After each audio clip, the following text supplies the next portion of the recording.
Como eu não tenho intro, a gente só começa a falar.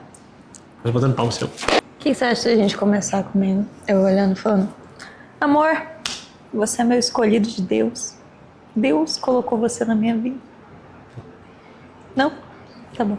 Hoje eu trouxe meu namorado, /noivo, quase marido, pra gente conversar sobre algumas coisas que eu tava estudando recentemente. E quais são essas coisas? É aquele mito de que Deus escolheu uma pessoa pra você, que Deus colocou um escolhido na sua vida, que ele tem um propósito pra vocês dois, de um jeito meio mágico, assim como almas gêmeas e tal. É isso? É isso. Aquela profetada boa que chega a irmã da sua igreja e fala: Deus me revelou em sonho que você, Joãozinho, vai casar com a Mariazinha daqui a 2 anos. Me revelou em sonho. Vocês têm idade pra isso? Não. Daqui a 2 Vocês anos. têm dinheiro pra isso? Não. 0. Vocês se gostam? Pô, muito menos. Ela gosta do Eduardo e não de você. A gente vai falar sobre isso com base em quê? A gente vai partir de algumas teologias específicas. A gente vai usar a Bíblia como base e usar a teologia da presciência de Deus, onde a gente não tem a predeterminação. É isso? É, né? A gente não tem a predeterminação, e sim que Deus ele tem a presciência de toda a nossa vida, mas ele não impede o nosso livre-arbítrio. Principalmente nessa parte do casamento, a gente vai usar a metáfora das quatro estradas. Deus tem ciência de qual estrada você vai pegar, Deus tem ciência ali mais ou menos de que você vai fazer, e ele sabe que esses 4 caminhos podem levar para algum lugar e você escolhe qual caminho você vai seguir. Mas tem os acidentes de sair por aí, os acidentes de capotar o carro. Isso aí é por culpa sua. Isso aí não tem muito o que Deus fazer. Por que isso é nocivo dentro da igreja? Primeiro, porque dentro da igreja já tem toda uma pressão gigantesca para que você se case, para que você arrume alguém, para que não pode ficar solteiro por muito tempo, não pode ficar namorando por muito tempo. Namorando por muito tempo não pode mesmo não, mas tá bom. Mas tem toda uma pressão para que você se case. E aí você junta toda essa pressão com uma terceirização de responsabilidade para Deus. Então não é culpa sua que é um bosta e por isso que tá encalhado. É culpa de Deus que ainda não te mostrou a sua escolhida. Não é culpa sua que seu relacionamento é uma bosta. É culpa de Deus que deu uma pessoa errada pra você. É uma terceirização da responsabilidade que não pode ser atribuída a Deus porque não é responsabilidade de Deus. E até os nossos líderes, eles vão promovendo esse comportamento extremamente nocivo ali dentro da igreja. Nesse exemplo que eu vou dar agora, você é amigo de uma pessoa, é ela do sexo oposto. A gente é muito amigo, pá. Aí vem uma irmã, ela dá uma profetadona assim, pá, e você começa... A gente sabe que a nossa mente gosta de conjecturar cenários absurdos com a mínima coisa que seja. Aí você já começa a imaginar, nossa, como é que será que vai ser, quando vai começar? Aí vai passando o tempo, vai, nada acontece, aí você tenta, vamos supor, acelerar as coisas de Deus. E a gente sabe quando a gente tenta dar um passo maior que Deus, a gente acaba se ferrando. Já diria Abraão, né? Já diria Abraão. Pouco combate esses comportamentos. Nossos líderes também não fazem muito esforço para isso e talvez nem vejam isso como necessariamente um problema. A gente não está falando de nenhuma igreja específica, nem de uma denominação específica. A gente está falando da comunidade evangélica em geral. Dentro dessas profetadas, dessas escolhidos que as pessoas apontam para você, a gente acaba invalidando o livre-arbítrio que Deus nos deu. E isso é ruim, isso chega a ser uma heresia, porque você acaba colocando Deus dentro de uma caixinha ali, como se você soubesse do que ele vai fazer, mas não é assim. Deus estabeleceu o livre-arbítrio pra gente ter nossas próprias escolhas, pra gente ser responsável pelo que acontece, pra não culpar ele ou o diabo por qualquer coisa. Você vai ter influências, claro, mas aí, né, aí também é uma questão, outra questão para outra conversa. E a vontade de Deus é melhor. Ele sabe exatamente o que é melhor para nós. Como você fez a analogia dos 4 caminhos, Deus sabe o que vai acontecer se você escolher o caminho A, B, C e D. Vamos supor que o B é o melhor. Você escolhe o A, que é o menos melhor, não necessariamente ruim. O que acontece no A pode te levar para uma cadeia de coisas que Deus sabe. Mas se Deus sabia que o B era o melhor, por que ele não me apontou? Porque as suas escolhas, o seu livre-arbítrio permanece. Essa teoria, ela é muito problemática, porque, como eu falei, você terceiriza a responsabilidade. E aí, qual que vai ser a desculpa para os grandes números de divórcio? Se Deus tem o seu escolhido, tem o escolhido perfeito para você, por que tem tanta taxa de divórcio? A Bíblia esclarece isso, que fala que Moisés permitiu o divórcio em Mateus 19:8. Fala, Moisés permitiu que vocês se divorciassem de suas mulheres por causa da dureza dos corações, mas não foi assim desde o princípio. Não era o plano de Deus. Como o Daniel estava falando, tem o livre-arbítrio, ele sabe qual é o melhor caminho para você. Deus não planejou em momento algum que você se case com a pessoa errada. Mas isso não significa que existe uma única pessoa certa, escolhida para você. Tanto que o apóstolo Paulo vai falar sobre isso, né? Em 1 Coríntios 7:39, ele vai falar para você que a mulher está ligada ao seu marido. Enquanto ele viver, caso o marido morra, ela está livre para se casar com quem quiser. Mas aí tem um grande porém, contanto que seja no Senhor. Exatamente. Que é um ponto importantíssimo. A Bíblia, ela é um grande livro de fé e prática, né? Ela te ensina a ser um bom ser humano. E por te ensinar a ser um bom ser humano, ela também te ensina a achar outro bom ser humano para você. Então tem uma série de critérios de não se ficar com uma pessoa de temperamento difícil, tanto homem quanto mulher, porque Provérbios fala isso. Provérbios fala bastante isso, 21:19. Você que quer mandar isso pra sua mulher aí, mande, ela vai ficar muito feliz com você falando esse provérbio pra ela. Eu não vou dizer que tem, vá e veja. E aí você manda pra ela, né, amor? Realmente é uma proclamação de amor maravilhosa. Fala sobre o temperamento difícil, fala sobre você encontrar alguém que professa a mesma fé que você, que acredite em Deus, que esteja no Senhor com você. É meio tênue essa linha, porque você não pode não ter relações em julgo desigual, porque senão você não evangeliza, né? Porque aí você não tem nenhum amigo de nenhuma outra religião, você vai falar de Deus pra quem já sabe de Deus no evangelho. E é um importante ponto também que eu falei com o pastor nosso, né? E ele falou que o plano principal de Deus é evangelizar, não é te casar. Olha que surpresa. Então assim, talvez não, né?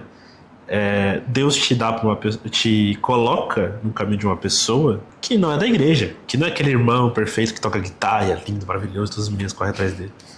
Pode ser um carinha ali que é amigo de um amigo, que é fora da igreja.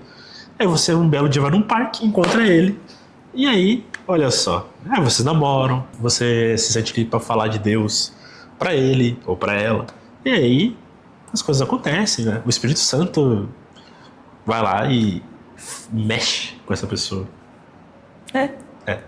Inclusive com nós dois foi assim, né? Que a gente começou a namorar e eu acho que em nenhum momento eu me senti na obrigação de falar de Deus pro Daniel. Eu simplesmente fui colocando ele na minha rotina, que envolve ir para a igreja, envolve ir para a PG, envolve Deus, envolve toda a comunidade religiosa.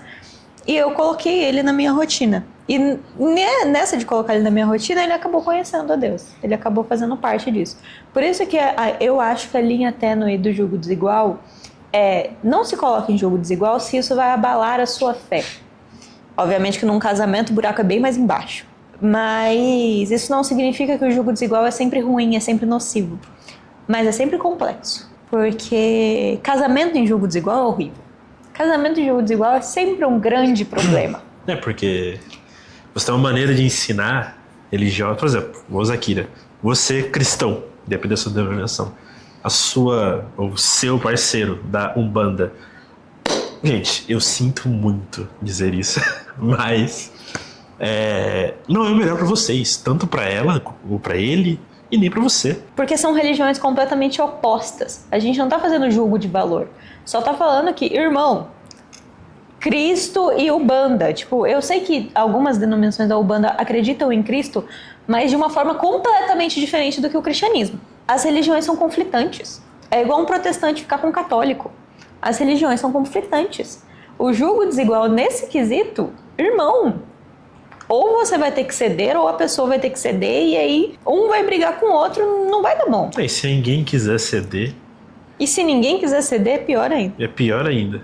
E assim, se a pessoa ceder, não é bom pra ela, porque ela está cedendo ao que ela acredita em prol de você. E isso, a gente sabe, tanto pro católico quanto pro protestante, é errado, porque tem que ser Deus acima. Se você é católico, acredita desse tanto, você não pode abandonar sua fé por causa de uma pessoa. E você, protestante, também não. Então os dois acabam errando, sendo pedra de tropeço um pro outro. Exatamente. O que é importante E até falar. que na católica você faz o curso de noivos, né? Eu conversei com uma católica esses dias. O curso de noivos, e no final desse curso de noivos, você tem que professar a fé católica. Você tem que falar que a fé católica é maior que todas as outras, você tem que prometer que a fé católica será a única ensinada para os seus filhos, que a sua casa será proferida a essa fé. E para um protestante isso não faz sentido, porque a nossa fé é completamente diferente. Então eu vou abdicar da minha fé para ficar com outra pessoa. É esse o problema do julgo desigual em um casamento. O casamento você se torna um.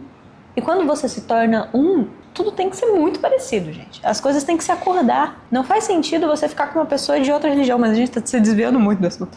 Mas tudo bem. O julgo desigual já é uma prova de que Deus não tem um escolhido para você. Porque se a Bíblia diz que o seu melhor, que a pessoa que deve ficar com você é uma pessoa em Cristo, o julgo desigual é uma prova muito clara de que você pode escolher com quem você vai ficar. Isso é uma prova de livre-arbítrio. É uma prova de que Deus não tem um escolhido para você. Mas tá. Aí vocês podem me usar de argumento Rebeca e Isaac. Ruth e Boaz. Mas você entende que isso é muito mais sobre a promessa de Deus ao povo de Israel do que aquele casal em específico? Que é uma promessa que será uma grande nação, é uma promessa de começar um país a partir daquela descendência do que... Não, porque Isaac e Rebeca vão ficar juntos. É uma coisa muito além daquele casal. Muito além. Tanto que a gente vê esse problema na próxima geração, que é a geração de Jacó. Por quê? Porque Jacó teve 2 esposas. Uma que era da promessa, tanto que foi Lia, que teve 7 filhos, que fez a tribo de Judá. Foi de Lia que saiu a tribo de Judá, que criou o leão de Judá e a descendência de Jesus. E Raquel, que era uma menina complexa, tanto que levou o paganismo pra tenda, né? Eu acho que foi, né? Que ela tinha umas estátuas. Ela tinha umas estátuas. Entende como Deus não predeterminou? Deus falou, Lia é melhor. Mas se você quiser casar com Raquel, seja feliz. Vai lá. E mesmo surgindo um grande homem, né, desse casamento com Raquel, que foi José, com o casamento com Lia, que geraria toda a geração de Judá, toda a tribo de Judá, nasceram pessoas maiores ainda, né? Davi, Jesus. Então, assim, Deus, óbvio, né? Quando é pro plano dele, não tem o que fazer. E talvez não fosse Lia, podia ser qualquer outra. Aí era da escolha de Deus, mas Deus escolheu Lia, e tudo certo. E ela... Mas mesmo assim deu a liberdade a Jacó de escolher a sua esposa. Exatamente. Você tinha falado daquele provérbio, mas tem Provérbios 18, 22 também, que fala: quem encontra uma esposa encontra algo excelente e recebeu a bênção do Senhor. Encontra, o verbo aqui é encontrar. É quando você vê aquela multidão de gente, encontra o seu par, encontra a pessoa que você escolhe passar o resto da sua vida. Porque amor é uma escolha, tem que ser uma escolha, porque senão não dura. Se você depender só do sentimento, ferrou. Aí foi com Deus, aí vocês viram... Nem amigos, né? Porque... Nem amigos, né? Porque depois que vira ex, não vira mais amigo. Não tem como virar amigos. E o que a gente tira de tudo isso que a gente acabou de explicar? Não coloque esse peso da pessoa perfeita, porque não existe uma pessoa perfeita escolhida por Deus que vai cair do céu na sua frente e você vai se apaixonar. Não existe. Existe uma pessoa que tem a compatibilidade certa com você, que vocês são compatíveis, sei lá, 70% e os outros 30% você tolera. E é isso. É essa pessoa que você vai amar, que você vai ficar... Porque amor é uma escolha, você vai ficar do lado dessa pessoa pro resto da sua vida. E você não pode terceirizar essa escolha a Deus. Deus é soberano, Deus sabe os caminhos. Você pode pedir sabedoria para Ele, pode pedir discernimento. O que na Bíblia, inclusive, fala pra fazer, né? Deus não vai te dar alguém de mão beijada, mas se você pedir para Ele com um conselho, vocês orarem junto, pedirem para Deus edificar aquele casamento, abençoar aquele casamento, como fala em Provérbios 18, 22, se você encontra uma boa esposa, você recebeu a bênção de Deus. Mas nesse meio de tudo vocês vão ter que orar, vão ter que pedir paciência, ter que pedir um monte de coisa para Deus estruturar aquele casamento, né, com a bênção dele. Como você falou, né, é uma escolha. Você escolheu aquela pessoa, E agora você tem que lidar com a sua escolha. E vocês escolheram outro, né? Não só você. Vocês escolheram um ao outro. E vocês vão ter que lidar com isso. E nada melhor que lidar com isso do que Deus como o grande conselheiro. E na Bíblia tem vários lugares que cita como ser um bom marido, como ser uma boa esposa. Você pode orar para Deus, pedir discernimento. Ore muito. Ore muito. Ore muito. Ore muito. Então é isso, gente. Trouxe meu noivo aqui pra gente conversar sobre. Porque, como eu falei, esse canal é um grande quarto de estudos, onde eu vou falar sobre o que eu estou estudando no momento e como estudamos teologia, tá aqui para você. A gente errou muita coisa. Acertou também, mas errou muito não também. somos a voz da verdade. Não somos a voz da verdade. Sou eu que digo, nosso Senhor. Sou eu. Colocando a responsabilidade todas das coisas que eu falo na minha boca e na dela também. Ela não pode escapar, ela é dona do canal. Eu só tô aqui como convidado, um grande fit. E é isso. Te amo, meu amor. Também te amo, mãe. E vai, Corinthians.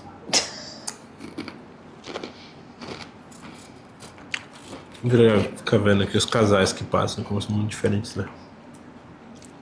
De fato.